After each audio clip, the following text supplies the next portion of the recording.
Hello, everyone. This is Rebecca Green for the first Whinypaluza Parenting and Marriage Summit. We are starting with day 2 with 2 fabulous women.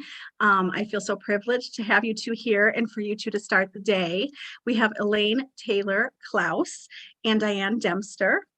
And we're going to start with Elaine. I'm going to introduce both of them. Elaine Taylor-Klaus, MCC, CPCC. You ladies are going to have to tell us what these initials mean. A master certified coach.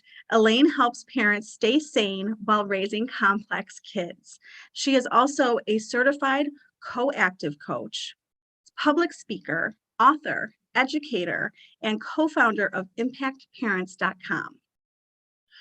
And she's the co-creator of Sanity School for Parents and Sanity School for Teachers, online behavior management training programs.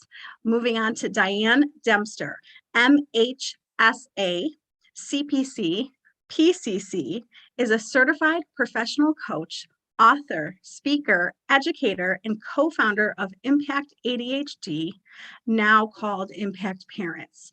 She works with parents of children with ADHD and other complex issues to radically improve their personal and family lives by gaining new skills, increasing their confidence, and learning to use coaching techniques in their parenting. Thank you, wonderful ladies, for being here and starting us out today. I'm so honored to be here and to be the kickoff. Like, how fun is that to get to start your day with you? Thank you for having us. Yeah, Rebecca, it's just great to be here and to be part of your community. And I'm excited for today. Thank you, ladies. You know, we met because I just love the name Whinypaluza. Do you remember that? I just thought it was so good. So when we talked about what we wanted to share with your community today, we thought, so we've mentioned, and some people were saying in the chat, they've been members of Sanity School. Sanity School is our training program because we think every parent needs sanity. Some sanity. Right? And so we wanted to share with you a little taste of sanity, some key tools that we think will support you both in parenting and partnering. So let me just see if I can get the screen moving. And just for the disclaimer, all of the material you will hear about here is found in Sanity School and in the Essential Guide to Raising Complex Kids with ADHD, anxiety, and more. And we do receive financial benefit from these programs, from these books. Well, and just Elaine, to just say it, I know a lot of you have complex kids, a lot of you are part of our community, and some of you don't. And the cool news is that the tools that we teach and the strategies and the approach we take is great if you have complex kids or a complex partner. And it's great if you don't have complex kids or a complex partner. So all the above. And as we jump in, what we'd love to hear in the chat, and we're going to chime in on a little bit of this, but what are some of the common challenges you're facing right now? What are the things that are hard for you as you're parenting, as you're co-parenting, living your lives? Yeah, capture in the chat. What's the first thing that jumped into your head? Is it meltdowns? Is it sibling fights? Is it parenting with ADHD and myself, right? What's going on for you? Well, and some of the things that we're hearing. The things that you're likely to hear in your house is one version or another. Either stop being so hard on him. Can't you see he's struggling? Or stop babying him. He needs to learn to do things for himself. We tend to kind of go one way or the other. And there's usually one parent who does one and one parent who does the other. And then sometimes we're feeling like, oh my God, am I helping them more than I want to be? Or am I setting them up for success? And everything in between. Yeah. And as parents, we can see how our kids stand in their own way. We can see the outlying behavior. We can see avoidance, isolating, maybe risky behaviors. Maybe you're dealing with intensities in your house, whether it's your kids or you or your co-parent. And we can see that part of it.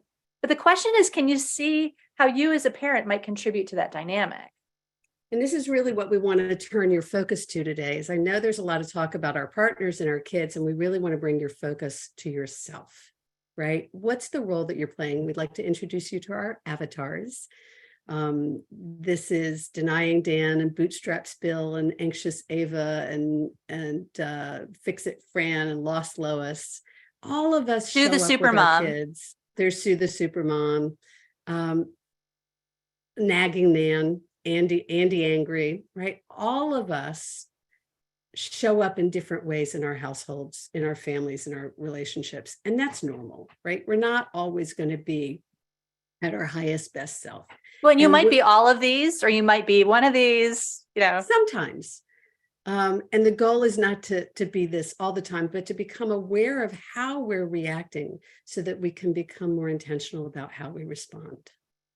Well, and underneath all of this, what we want you guys to leave today feeling is that the change you want for your kids actually starts with you. And just the brief story of Elaine and I, and Elaine, you alluded to this earlier, but we're the parents of two complex families. We have very different backgrounds and very similar backgrounds. I'm the one on the lower left. You can see my tribe, bunch of young adults and adults. But I was one of those parents that was yelling a lot more than I wanted to. I was frustrated because my brain is fairly neurotypical, although when anybody's stressed, I believe we're all neurodiverse. And I found myself frustrated and angry and not knowing what to do to really support my quirky family. And when I started coaching back in 2008, 2010, I found that I developed skills and my communication style really shifted and helped me to be more of the kind of parent that my kids needed to be successful. And Elaine, your story was similar, but a little bit different. Similar, but different, right? So I'm the mom in what I like to call an ADHD plus family of 5, now 6, because I have a daughter-in-law. And we all have a number of diagnoses. We all have ADHD, we all have anxiety, there's learning disabilities, there's a lot of neurodiversity in our family. And when my kids were little, I was totally overwhelmed by it. And the truth is, I didn't even know that I had it. And at some point I had a doctor who almost patted me on the head and said, "No, honey, you're just a mom." And then at some point in my 40s, I went and got myself evaluated because I looked at my kids. I'm like, there's no way that my husband could be responsible for all of this neurology. I mean, we were just, bouncing off the walls. And it turns out that in 40-something, I was diagnosed with learning disabilities and attention issues, which I had never understood, but it kind of made my whole life make sense. And the long story short was that as I got a handle on myself, and as somebody introduced me to coaching, and I was on my way to graduate school because I wanted to support other parents, and I couldn't find a program that met my schedule with young kids. And so I thought, okay, well, I'll just try this coaching thing for a little bit as a stopgap. I'll do that first, and then I'll find a graduate program. And that was almost 15 years ago. And I fell in love. The first afternoon, I called my husband in tears, like, I found it. This is what I've been looking for. And I never looked back. And within a couple of months, even, it became clear that that with the skills I was learning as a coach, I was becoming a much better parent. And over time, and I'm telling the story a little long because we're talking about partnering today too. And over time, my husband actually started noticing, and then he went and started getting coach training, and he became a coach. And a few years later, I asked him what was different. He said, "I couldn't deny anymore that what you were doing was working." And so, Diane states it very calmly, but I think the truth is, when we became coaches, we became significantly better parents to our complex kids. And I don't want to understate it. I mean, it's a huge shift. And so what we're going to talk about today are tools from what we call the coach approach, because it's both a philosophical framework and a toolbox. It's both. And it really guides us to parent better, to partner better, to transfer ownership to our kids, to motivate their independence. And I think the most interesting part is that we're teaching them a process for problem solving so that they grow up to become their own problem solvers instead of doing it for them and fixing it for them. So that's what we're talking about today. Yeah. And I know that it's a yes and here, and there's a lot of underlying stuff. And I think we lose track of the fact that we're trying to grow independent kids and problem solvers underneath the fact that we're trying to get them to do their homework and hang up their towels and stop talking back and being disrespectful and all that other stuff. So just know that the framework and the toolbox is designed to help what's going on today. But ultimately, what's really going on is we're trying to develop strong, independent kids. So if I leave you with nothing else today, it's to understand that really effective parenting is to walk our kids through the process of problem solving again and again and again and again, instead of solving problems for them. Bottom line.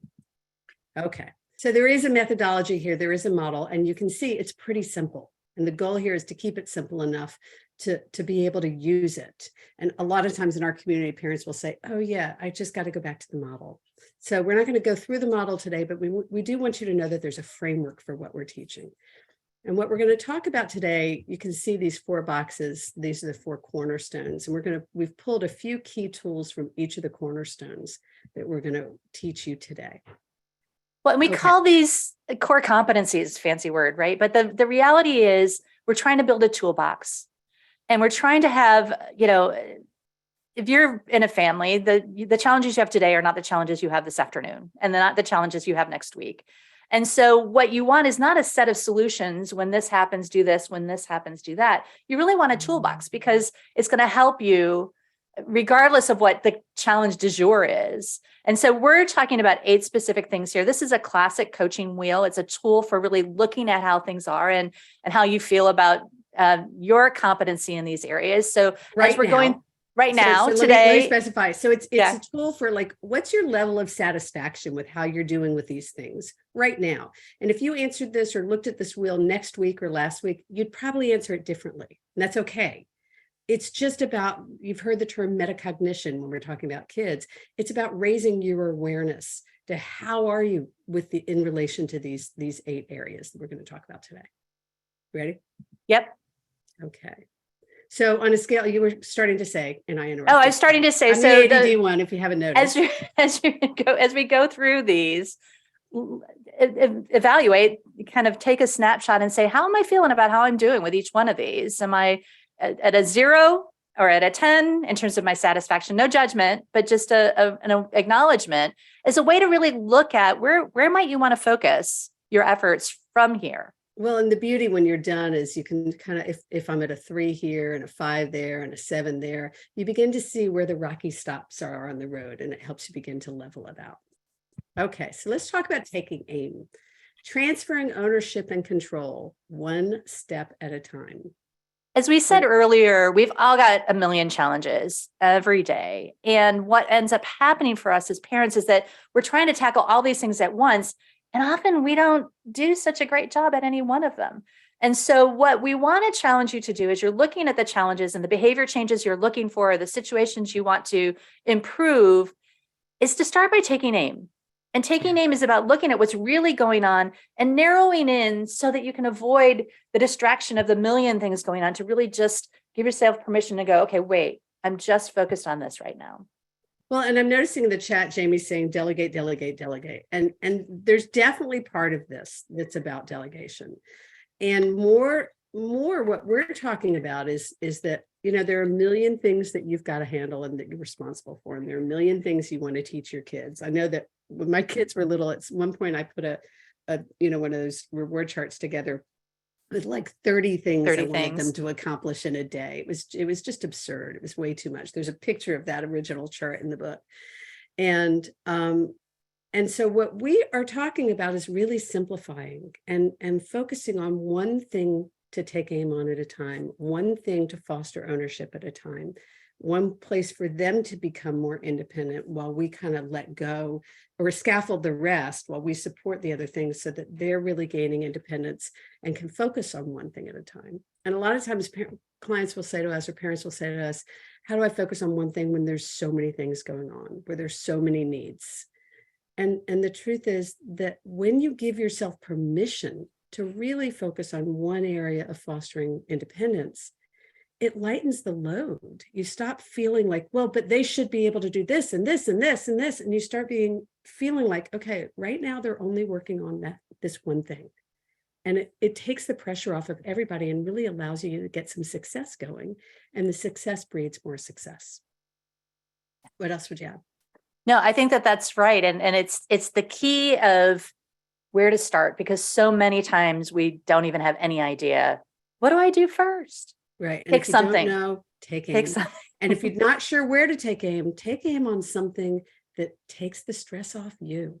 Back to that, somebody was talking in the chat about, our model is circled in self-care. Take the stress off you. Yeah.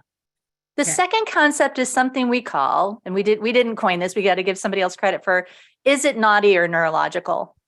And this is a perspective shift. This isn't about knowing or understanding, okay, is my child's behavior naughty, or is it neurological, or is it a little of both? It's really about the fact that if I look at this situation, if I have a kid who's being disrespectful and yelling at me and calling me names or whatever is going on in my household today, and I'm going, wait a second, you can't talk to me that way. This is terrible. And I get all riled up and triggered and upset. I'm going to handle the situation very differently than if I go, wait a second, this kid must be struggling. You know, kids do well if they can. Isn't that the quote from Ross Greene? We love that. If they're not doing well, if they're not behaving in a way that feels good, chances are there's something going on for them. And if I look at it from that framework, I'm going to support them in a very different way. Elaine, what would you chime in with? Well, we did get this. We got this from my kid psychologist when they were 8, and they're now 28. So it tells you how long I've been playing with this concept, because it works, right? The notion that they can't versus they won't, and sometimes I'd like to say it's that they can't yet, right?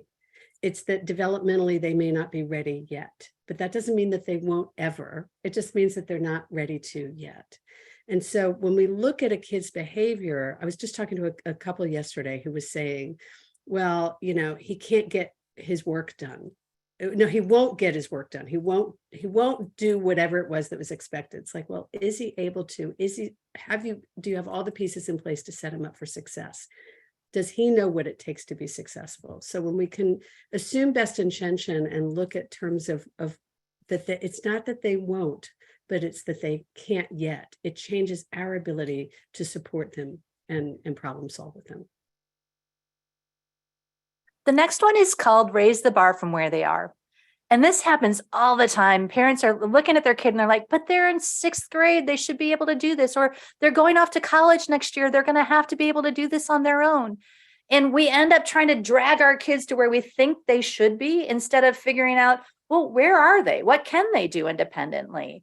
And gradually, consistently helping them to become more independent instead of just trying to get them up to a certain spot or a certain place where we think they're supposed to be. Yeah. Again, this conversation has come up a bunch this week as well. This notion of, but if I lower the bar, but if I'm lowering the bar, so I feel like I've lowered the bar so much.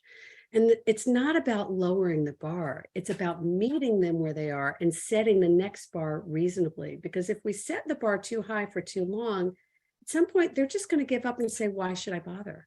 Why should I even try? If no matter what I do, it's never going to be good enough. And so we want to, you know, I alluded to this earlier, we want to give them some wins, right? We want to set them up for success so that they feel success. And it's like, oh, I like how that felt. I want to try something else. I like how that felt. I want to try something else.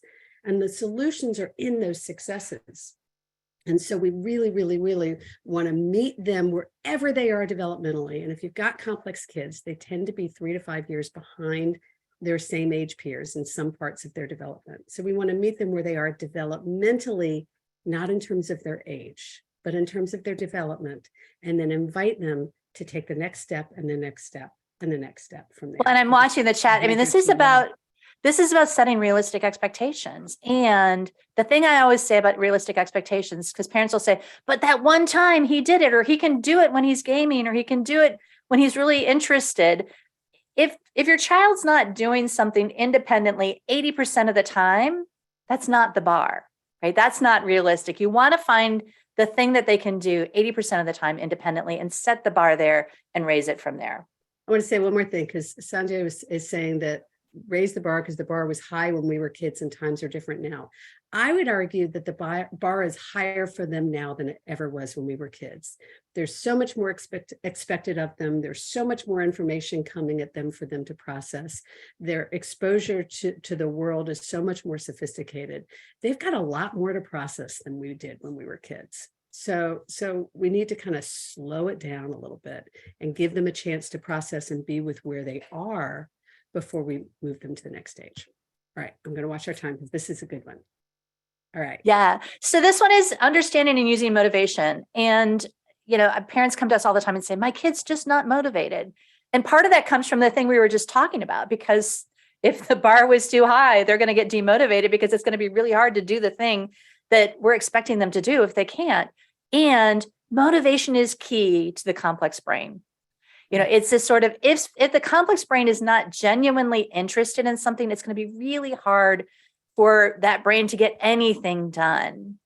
And go ahead. So can I just give an example? I was talking to a client yesterday whose son was doing great first semester for the first time ever, and they were so excited. And now they're into the second semester, and the kid's kind of lagging and getting some zeros. And he was doing so great last fall, but he's kind of lagging and kind of slowing down and not as engaged this semester.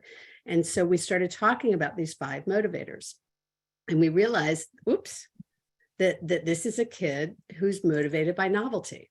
And so the beginning of the school year, there were new teachers, new classes, new materials, and he was really engaged. And now it comes back second semester after break. It's the same teachers, the same materials, the same classes. It's lost the shine. It's lost the novelty.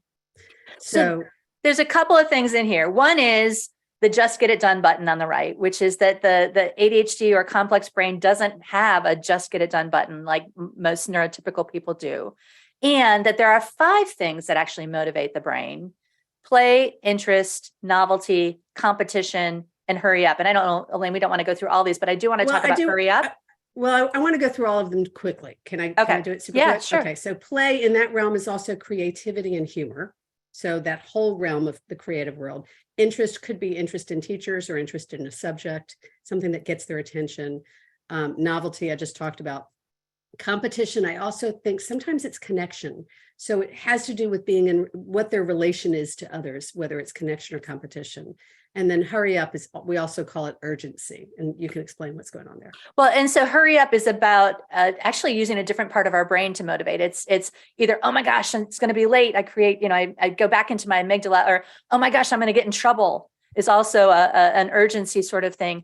And the challenge with that is number one, it is effective. And I don't want to kind of shame us by using that as a tool, because urgency does motivate the brain, but it's exhausting. It creates cortisol and it wears our bodies out. So if the only tool in our kids' toolbox or our toolbox is urgency, it's going to become exhausting over time.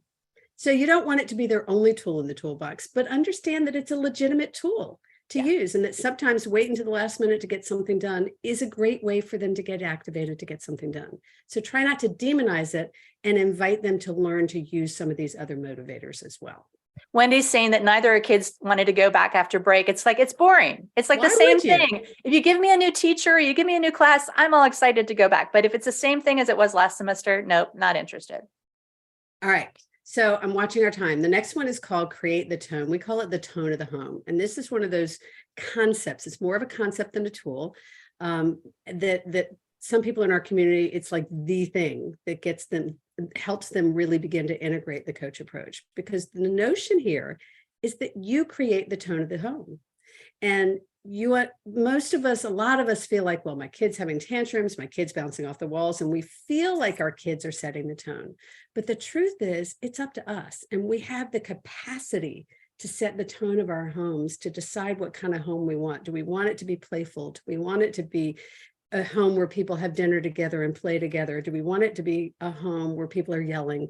We set that, we start that, we have the capacity to create that. What do you want to add? No, I think you did it great. Shedding the shoulds. So this is somebody was talking about this earlier in the chat, but so often the world or the voice in our head or, the teacher or whoever is like, but your kid should be able to do this, or you should be a better parent, or, there's all this sort of judgment that floats around in our world, externally, internally, the whole 9 yards. If we can shed them, I mean, we can't often get rid of them entirely, but if we can challenge ourselves to let them lose their influence in our world and let go of what should be going on and look at what is going on. And again, raising the bar from there, it lightens the load for us. It makes it less pressure. It makes less pressure for our kids, which enables us to really focus on the tasks at hand and the problem solving and the skill building and all those things that we're doing underneath things. Elaine, what would you add? The other thing I would add is that this is about shedding the shoulds for us too. right? It's letting go of what my sister-in-law thinks I should do, or what the teacher thinks I should do, or what the neighbor down the street thinks. Like oftentimes we live our life according to other people's shoulds because we're living other people's expectations. And so what I love about coaching is that it brings us into a conversation with ourselves where we get to start saying, what do I want? What's important to me? What are my values that I'm bringing to raising these kids? What are the shoulds I want to put in place? And for me, when I let go of my family's shoulds, and I love my family, no judgment, but their kids weren't my kids. And when I let go of trying to live my life according to their expectations and started meeting my kids where they were, that's when everything shifted. And that's actually what allowed my kids to excel, is when I was focusing on their gifts and strengths instead of trying to have them kind of keep up with the, in my case, keep up with the Taylors. Well, right? and the other flavor of this, go back for just a second, Elaine, is we get into this place where we have to try to find the right answer, right? It's just sort of, there's this other, like, even if we're able to shut out the other voices, there's this, I got to get it right. I've got to fix it. I've got to make it happen. And the phrase experimenter mind is what I want to bring into this. Somebody was made a comment about growth mindset, and that's so important for us as well. Parenting is an experiment. It's not trying to figure out how to get it right. It's about figuring out what you want to try next and seeing what you can learn from it. And if we can approach it from an experimentation perspective instead of a, oh my gosh, I've got to get this right as a parent, or they've got to get X, Y, and Z done so that they can get into Harvard. Forgive me if any of you want your kids to go to Harvard. I'm not judging that. But if you're in that tense mindset, you're going to handle it completely differently. Well, and Mag just said in the chat, this is hard. This hits hard. I need to learn to let go. And I like to say that parenting is a daily exercise in letting go. So it's not an on or off. It's like every day we're learning to let go a little bit more and a little bit more and a little bit more. And the same is true with shedding the shoulds. Every day you can do a little bit more. So allow yourself one thing at a time, step by step. You've got it. Well, and Elaine, commercial note, because we said at the beginning, we were going to talk about partnering and parenting, and we've been really focusing on the parenting piece of this, but all of this applies when we're talking. Somebody made a comment about their husband in the chat, which is why I remembered, but it's this sort of, all of this stuff applies in our co-parenting as well. We need to let go of our shoulds about, I was talking to a client the other day, and it's like, my husband and I should be on the same page with regard to the way we're handling our kids. And I'm like, well, what if that's not quite true? I mean, what if you just need to be in the same book? Yeah, right? Exactly. Same page, just the same book. Solutions are in the successes. We talked about this earlier, but just this reminder that success breeds success. And if we're spending all our energy focusing on all the stuff that's not working, we're going to see more stuff that's not working. That's what the brain science says. What you focus on grows. Yeah, what you pay attention to grows. Exactly. Right. And so if you're focused on everything that's broken, you're going to approach life completely differently than if you can go, okay, wait, so what's good about this? Well, and this is true for us too. Like we start when we have group coaching sessions and training groups, almost everything we do, we start with celebrations. Yeah. And sometimes it's really hard for parents to find the celebrations. And sometimes the celebrations are in the painful moments. Sometimes it's my kid didn't make it to school today and I stayed calm, right? That's a celebration. And so we really want to invite you, encourage you. The very first coaching tip we wrote, like in 2011, I think, when we started working together, was celebration. Because it's huge and we don't slow down and stop. And oftentimes parents will say, yeah, well, that was great, but right, stop. Don't go on to the next thing yet. Slow down, celebrate the success, help your kids see their successes. I promise you, it is a true story. One time my success to my kid was, you came to school with both shoes today. Well done. Like that was a kid who had a hard time remembering their shoes. So look for what's working instead of what's not working. The eighth one is commit to calm. And sometimes this is really hard, whether it's us calm or them calm or everybody calm. And I want to say a couple of things. So one thing is that calm's not always yelling. For me, I'm a recovering yelling mom. And so when I wasn't calm, it definitely looked more like, frustration, irritation, but calm for you might be fear and overwhelm, isolation and overwhelm. And I mean, calm is about, I can handle this. I'm okay. I'm grounded. I'm problem solving. It's not that the stuff isn't happening. It's that I feel comfortable being able to tackle it. And that's what's really important here, because we do have challenges. We do have problems. Our kids do have challenges and problems, and we need to be able to problem solve with them collaboratively. And we can't do that when we're dysregulated, they're dysregulated. And so committing to calm means there's 2 steps to any challenge. One is checking to make sure, where are we on the calm phase? Where are we on the calm scale? Are we all calm enough to really tackle and address this problem? What would you add, Elaine? Well, so I was just thinking about like what I want for all of my clients, for every member of our community, is to have what I call to learn enough of the coach approach to have what I call a bring it on attitude. And I talk about this in the book as well, right? Bring it on. I want you to be able to say whatever's coming at me, because life kind of comes at us. I got this. I can handle it. I can swing here. I can swing here. I can do whatever needs to happen. I know how to figure out how to respond to what's coming at me in life. And I think that's really what we mean in some ways by what you were saying about calm isn't just not yelling. Calm is about knowing I've got this. I can do this. And every one of you can do this. You are amazing, capable, strong, powerful. You wouldn't be here if you weren't. You wouldn't be here, right? And it starts with knowing that it starts with you, and that your response sets the tone for everything else. So that Commit to Calm has a lot of cascading impact. Yeah, well, and we do an entire class around emotional regulation. Somebody said, how do you stay calm in the midst of the emotional upheaval? You may not be able to, but committing to calm might be recovering well when you do lose your cool. And apologizing. well. So quickly. Capture for yourself on a scale of 1 to 10. 1 is the center, 10 is the outside. How you doing with all of these? Give yourself a little assessment of what's working for me, what's not. Maybe capture this on a piece of paper, maybe take a screenshot. If you're on a Zoom, on a Zoom, you can do a screenshot of this. Maybe save it for later, but really look for yourself on how you're doing with these 8 core competencies of the coach approach. Well, and Elaine, I want to add a 9th. Dance with me for a second. All right. The 9th one is, somebody was talking about listening to podcasts and great articles, and there's so many great resources out there in the world for parenting. And this, I don't want to, what we're doing is a great amount of information and resources. I want to challenge you not to stay in information land, right? It's just it's so easy to get stuck in, there's another great idea and another great idea. And if the idea we try doesn't work, we go back and we listen to another podcast and we try another great idea.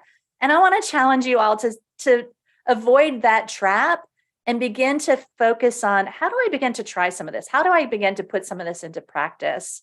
How do I move towards transformation and out of information?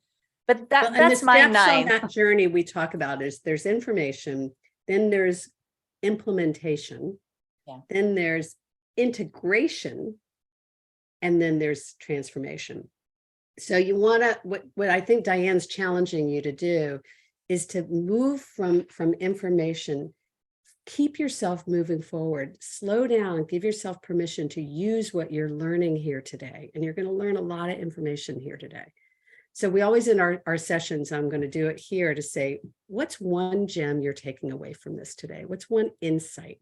And with each presentation you hear today, I would invite you to slow down at the end. And maybe Rebecca, you can remind people to ask themselves, what's my insight? What am I taking away from today? Because I know there's a lot we talked about, but what's the one thing you're taking away from this 30 minutes that you want to bring forward into your life?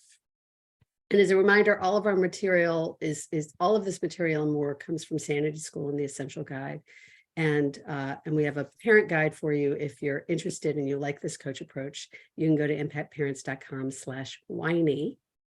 That's WHINY, whiny, and get some more information. Thank you for tuning in to the Whinypaluza podcast. If you like what you heard, please be sure to subscribe so you never miss an episode. While you are there, leave a review. I love to hear your feedback. Thank you so much for listening. Until next time. This show has been produced by Market Domination, LLC. To discover how you can have your own show completely done for you and turn it into a real published book and become the authority in your marketplace, go to www.marketdominationllc.com/podcast offer.